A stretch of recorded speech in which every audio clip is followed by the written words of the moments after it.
এর পরের যে ষড়যন্ত্র সেটা হচ্ছে ইলেকশনই হতে দেবে না, তবে দেবে। আর আমার ক্ষমতায় আসতেও অসুবিধা হবে না যদি আমি বাংলাদেশে কারো এয়ারবেস করতে দিই, ঘাঁটি করতে দিই, তাহলে আমার কোনো অসুবিধা নাই। কোনো এক সাদা চামড়ারই প্রস্তাব। প্রধানমন্ত্রী শেখ হাসিনার সাম্প্রতিক এমন মন্তব্যে তোলপাড় চলছে মার্কিন পররাষ্ট্র দপ্তরে। মঙ্গলবার নিয়মিত প্রেস ব্রিফিংয়ে এ বিষয়ে সাংবাদিকদের প্রশ্নের জবাব দেন ডিপার্টমেন্ট অফ স্টেটের মুখপাত্র ম্যাথিউ মিলার। ব্রিফিংয়ে উঠে আসে নোবেলজয়ী ডক্টর মোহাম্মদ ইউনূসের বিরুদ্ধে সরকারের মামলার প্রসঙ্গ। যুক্তরাষ্ট্রের স্থানীয় সময় মঙ্গলবার নিয়মিত বৈঠকে মার্কিন পররাষ্ট্র দপ্তরের মুখপাত্র ম্যাথিউ মিলারের কাছে মুশফিকুল ফজল আনসারি নামে এক সাংবাদিক জানতে চান, Bangladesh ruling prime minister Sheikh Hasina recently claimed a white man. সম্প্রতি বাংলাদেশের ক্ষমতাসীন প্রধানমন্ত্রী শেখ হাসিনা দাবি করেছেন যে একজন শ্বেতাঙ্গ ব্যক্তি তাকে প্রস্তাব দিয়েছিলেন একটি বিদেশি রাষ্ট্রকে এখানে বিমান ঘাঁটি স্থাপনের অনুমতি দিলে তিনি কোনো চাপ ছাড়াই ক্ষমতায় থাকতে পারবেন। শেখ হাসিনা আরও উল্লেখ করেন, বাংলাদেশকে আরেকটি পূর্ব তিমুরে পরিণত করার এবং বঙ্গোপসাগরে ঘাঁটি তৈরি করে বাংলাদেশ ও মিয়ানমারের অংশ নিয়ে একটি খ্রিস্টান দেশ বানানোর ষড়যন্ত্র চলছে। শেখ হাসিনার এসব অভিযোগের তীর কি যুক্তরাষ্ট্রের দিকে ছুড়েছেন? কেননা বাংলাদেশে একটি অবাধ ও সুষ্ঠু নির্বাচন আয়োজন, আইনের শাসন এবং দুর্নীতি দমন নিয়ে অব্যাহতভাবে আহ্বান জানিয়ে আসছিলেন আপনারা। জবাবে ডিপার্টমেন্ট অফ স্টেটের মুখপাত্র ম্যাথিউ মিলার বলেন, এই মন্তব্যগুলো কাকে উদ্দেশ্য করে করা হয়েছে সে ব্যাপারে আমি ঠিক নিশ্চিত নই। তবে এসব যদি প্রকৃতপক্ষে যুক্তরাষ্ট্র সম্পর্কে বলা হয় তাহলে আমি বলবো মন্তব্যগুলো সঠিক নয়। মার্কিন পররাষ্ট্র দপ্তরের মুখপাত্রের কাছে ওই সাংবাদিক আরেকটি প্রশ্ন করেন। নোবেলজয়ী ডক্টর মোহাম্মদ ইউনূসের বিরুদ্ধে চলমান মামলা প্রসঙ্গে যুক্তরাষ্ট্র প্রবাসী ওই সাংবাদিক জানতে চান, Nobel laureate professor Mohammad Yunus on Sunday রোববার আদালত কক্ষের ভেতরে আসামিদের অন্ধকার ও লোহার খাঁচার মতো ঘরে প্রবেশ করে নোবেল বিজয়ী অধ্যাপক মোহাম্মদ ইউনূস বলেছিলেন তিনি তার অভিশপ্ত জীবনের সবচেয়ে খারাপ পর্যায়ে রয়েছেন। একইভাবে গণতন্ত্র, আইনের শাসনের অনুপস্থিতি এবং সরকারের ব্যাপক দুর্নীতির কারণে দেশের লাখো জনগণ তাদের অভিশপ্ত জীবনের সবচেয়ে খারাপ পর্যায়ে রয়েছে। আমরা দেখেছি যুক্তরাষ্ট্র সম্প্রতি সাবেক সেনাপ্রধান ও পুলিশ প্রধানের বিরুদ্ধে বেশ কিছু নিষেধাজ্ঞা ও ভিসা বিধিনিষেধ আরোপ করেছেন। 7 জানুয়ারি অনুষ্ঠিত নির্বাচনের পর সরকারকে জবাবদিহি করার জন্য এই পদক্ষেপ কি যথেষ্ট বলে আপনি মনে করেন, নাকি আগের প্রতিশ্রুতি অনুযায়ী বাংলাদেশের গণতন্ত্র ও গণতন্ত্রপ্রেমী জনগণের সাথে সংহতি প্রদর্শনের জন্য আরও পদক্ষেপের কথা বিবেচনা করবে? প্রশ্নের জবাবে ডিপার্টমেন্ট স্টেটের মুখপাত্র মিলার বলেন, আমরা ডক্টর ইউনূসের বিরুদ্ধে মামলার অগ্রগতি নিবিড়ভাবে পর্যবেক্ষণ করছি। আমরা আমাদের উদ্বেগ প্রকাশ করেছি যে এই মামলাগুলোর মাধ্যমে ডক্টর ইউনূসকে হয়রানি ও ভয় দেখানোর জন্য বাংলাদেশের শ্রম আইনের অপব্যবহার হতে পারে। আমরা আরও উদ্বিগ্ন যে শ্রম ও দুর্নীতি বিরোধী আইনের অপব্যবহার আইনের শাসন নিয়ে প্রশ্ন তুলতে পারে এবং সরাসরি বিদেশি বিনিয়োগ এফডিআই নেতিবাচক প্রভাব পড়তে পারে। আপিল প্রক্রিয়া চলতে থাকায় আমরা বাংলাদেশ সরকারকে ডক্টর ইউনূসের জন্য একটি ন্যায্য ও স্বচ্ছ আইনি প্রক্রিয়া নিশ্চিত করতে উৎসাহিত করতে থাকব। নতুন কোনো পদক্ষেপের ব্যাপারে আগাম কিছু বলতে পারছি না। আসসালামু আলাইকুম প্রিয় দর্শক, ফাইনালি চলে আসলাম আপডেট ও গুরুত্বপূর্ণ কিছু নিউজ নিয়ে আপনাদের মাঝে। প্রিয় দর্শক, অবশ্যই ভিডিওটি শেষ অবধি দেখবেন। দর্শক, আপনাদের কাছে ছোট্ট একটি অনুরোধ, দেশ এবং দেশের বাইরে হলে কমেন্ট বক্সে লিখে জানিয়ে দেবেন, আর চ্যানেলে নতুন হলে সাবস্ক্রাইব করে পাশে থাকা বেল বাটনটি অবশ্যই অল করে দেবেন, কারণ পরবর্তী আপডেট নিউজ সবার আগে পাওয়ার জন্য প্রিয় দর্শক আর অবশ্যই একটি লাইক দেবেন। আসসালামু আলাইকুম রাহমাতুল্লাহি ওয়া বারাকাতুহু। সম্মানিত দর্শক, যারা আজকের শিরোনামটি দেখেছেন, প্রথমত আপনাদের কাছে ক্ষমা চেয়ে নেই। ডক্টর ইউনূস বাংলাদেশের বরেণ্য ব্যক্তিত্ব, এই শিরোনামের যে বক্তব্য এটি তার নয়।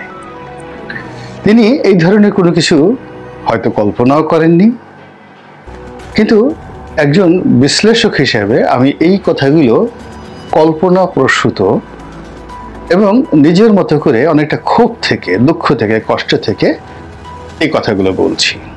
কারণটা হলো, ডক্টর মোহাম্মদ ইউনূস দীর্ঘদিন যাবতীয় বাংলাদেশে কাজ করছেন, সেই স্বাধীনতার পর থেকে। তার গ্রামীণ ব্যাংক সারা দুনিয়াতে সমাদৃত, বাংলাদেশেও সমাদৃত ছিল। তারপর তার গ্রামীণ ফোন, তিনি গ্রামীণ ফোনের মাধ্যমে বাংলাদেশে এই যে মোবাইল টেকনোলজিটিকে যেভাবে সহজলভ্য করেছেন, সাধারণ মানুষের মাঝে নিয়ে এসেছেন, এটি কেবল বাংলাদেশ নয়, পুরো এশিয়ার মধ্যে একটা বিপ্লব।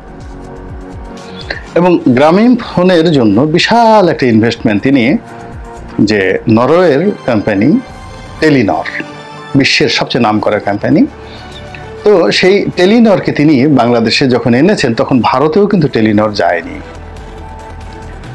তো এই এত বড় বিশাল যে কাজ, তার যে মেধা, তারপরে গ্রামীণ নাম দিয়ে অনেকগুলো প্রতিষ্ঠান তিনি করেছিলেন, সবগুলো ইউনিক ছিল। সেই গ্রামীণ চেক বলেন, গ্রামীণের নামে হয়তো একটা গার্মেন্টসও ছিল।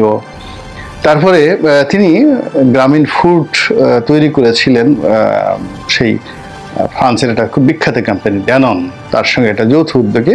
তো অনেকগুলো প্রকল্প হয়তো বাস্তবায়িত হয়নি, ভালো করেনি, কিন্তু তিনি অ্যাজ এ হোল কম্প্যাক্টভাবে ব্যবসা বাণিজ্য থেকে শুরু করে সব ক্ষেত্রে এমন বিস্ময়কর প্রতিভার পরিচয় দিয়েছেন, যেটি বাংলাদেশে প্রথম, এর আগে কেউ কখনো করেনি। গ্রামীণ নামটাই তিনি একটা ব্র্যান্ডে তৈরি করে ফেলেছেন ওয়ার্ল্ড ওয়াইড।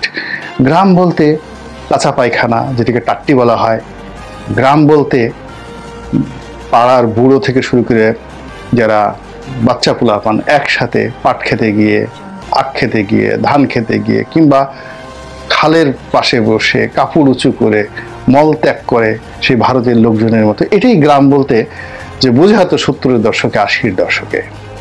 যেখানে সেখানে পা দিলে পায়খানায় মধ্যে পড়ে পা নষ্ট হয়ে যেত, এবং ডেইলি এভাবে কাপড় চোপড় নষ্ট হতো কত মানুষের, দুর্গন্ধ, রোগ বালাই, জীবাণু, সেই খুজলি, পাসরা, এগুলো বলতে গ্রাম বোঝাতো। সেই গ্রামের যে গ্রামীণ শব্দটি, এটি যে কারো মাথার তাজ হতে পারে, প্রশংসা হতে পারে, এটি ডক্টর ইউনূসের মাধ্যমে এসছে, এবং তিনি সেই সম্মানটা জনগণের কাছ থেকে তিনি পেয়েছেন।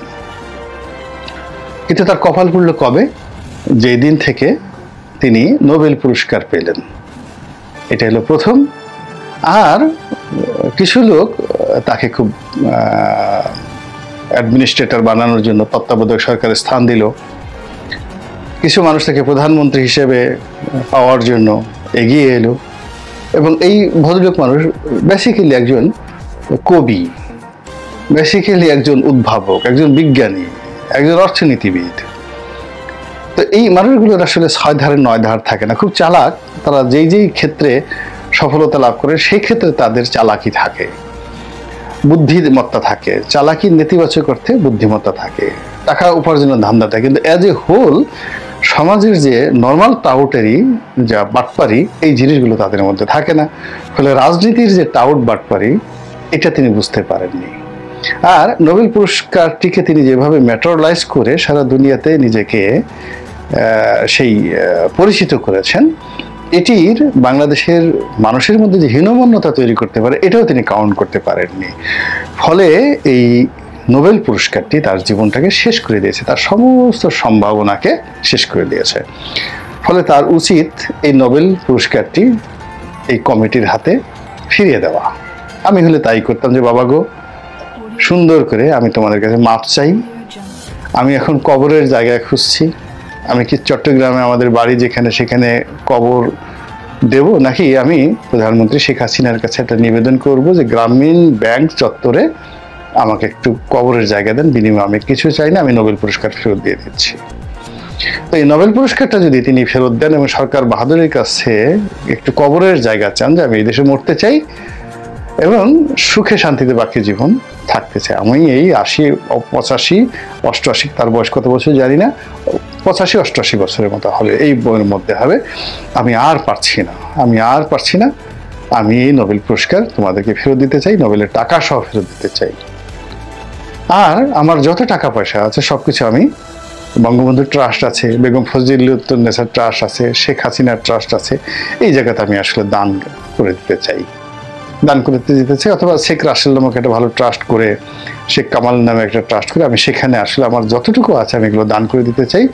বাকি জীবন আমি আসলে বৃদ্ধাশ্রমে কাটাবো, এবং আমার মৃত্যুর পরে আমাকে যেন ওই জায়গাতে কবর দেওয়া হয়। এরকম একটা সিম্পল জায়গাতে যদি তিনি চলে আসেন, মুহূর্তের মধ্যে তার সব সমস্যা সমাধান হয়ে যাওয়া। আমি বেঁচে থাকতে পারছি না, আমি নোবেল পুরস্কার দিয়ে কী করবো, একটা মেডেল দিয়ে আমি কী করবো, একটা নাম দিয়ে কী করবো, আমি বাংলাদেশে যেখানে ঘুরতে পারছি না, সেখানে ফ্রান্সের প্রেসিডেন্টের সাথে আমার বৈঠক হচ্ছে, তাতে আমার কি আসে যায়?